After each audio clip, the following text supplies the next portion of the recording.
নমস্কার, আমি সামিউল ইসলাম, পেশায় একজন কম্পিউটার টেকনিশিয়ান। আপনারা সবাই অবগত, বেশ কিছুদিন আগে এসআই ফর্ম ফিল আপ হয়েছে, তারই নামের তালিকা প্রকাশিত হয়েছে, অর্থাৎ খসড়া নামের তালিকা প্রকাশিত হয়েছে। সেটি মোবাইল এবং ওয়েবসাইটের মাধ্যমে, অর্থাৎ মোবাইল অ্যাপসের মাধ্যমে এবং ওয়েবসাইটের মাধ্যমে সেই তালিকা আপনারা নিজভাবে দেখে নিতে পারেন।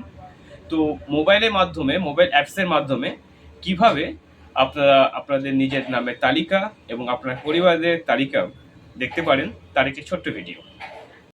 প্রথমে চলে যাব গুগল প্লে স্টোরে। তো সার্চ বারে গিয়ে আমি টাইপ করব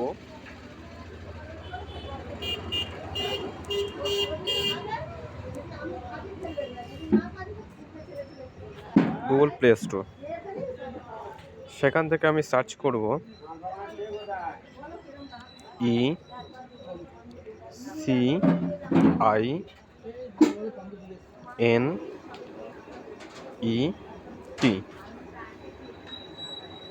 অলরেডি আমার অ্যাপসটি ডাউনলোড করা আছে, আর যাদের অ্যাপসটা ডাউনলোড করা নেই তারা অ্যাপসটা ডাউনলোড করে নেবে।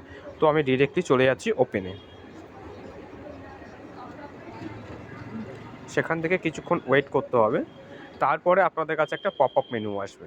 এই পপ আপ মেনু আসার পরে একটি পপ আপ মেসেজ শো করবে, সেটা দেখে জাস্ট ক্রস বাটন আছে, ক্রস বাটনে ক্লিক করে দেবে।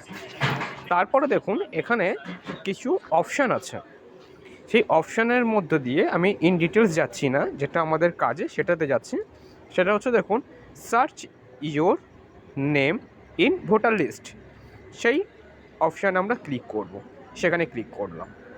সেখানে ক্লিক করার পর অটোমেটিকলি আমাদের রিডাইরেক্ট করে নিয়ে যাচ্ছে আমাদের একটি পপ আপে, search your name in voter list.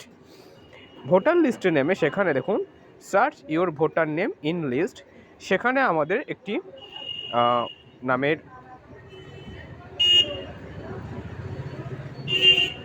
Epic number দেওয়ার জন্য বক্স রয়েছে। সেই বক্সে আমরা আমাদের এপিক নাম্বারটা এন্ট্রি করব।